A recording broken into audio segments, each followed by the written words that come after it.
خادیم پروژه پلوار آل سنور پارزگاه ها دهو که دنها دا هند گله و گازنده هنه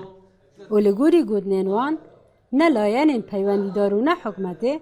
وک بدوی هاریکاری و پشتوانی وان و پاراستنا پلوارین وان نگریه. هاریکاری ما پیدوی نهاده کردن و اکی دیجی ما تسویق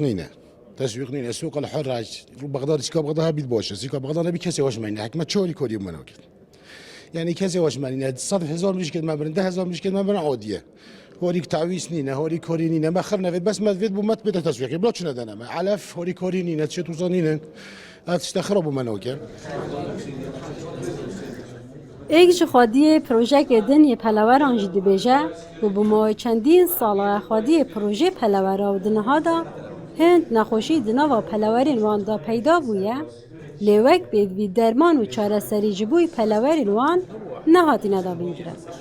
هكا سعر بوز بي تاني هكا سكتي تخور انه هنا اما جنوب بينا اخور هم تقريبا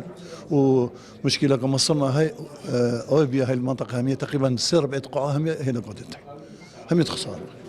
تعيلوجينيه ریوبری فیترنری لدهو که جی دبیجه گرنگ حکمت و کمالا پلوارا و کرد تایبجی کار جبوی باشترکرنا روشا ساخلمی و بر همه پروژه پلواران بگه. جالك أوريشة تاين جورة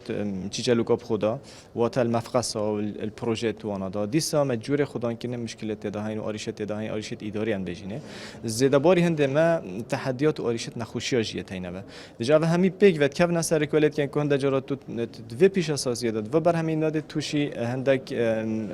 نخوشية بي هندش كاستنا بي هندا ضرر بي لسنور پارزگاه ها دهو که بگشتی دنها دا پتری 240 پروژین مولد پیدا ین پلواران هنه لی خودین وان پروژان جی خازیارن که حکومت پتر هاریکاری و خدمت جبوی پروژین وان بگه دا که بر همه وان برف پیش و بچه. قدرت محمود این آرتی دهو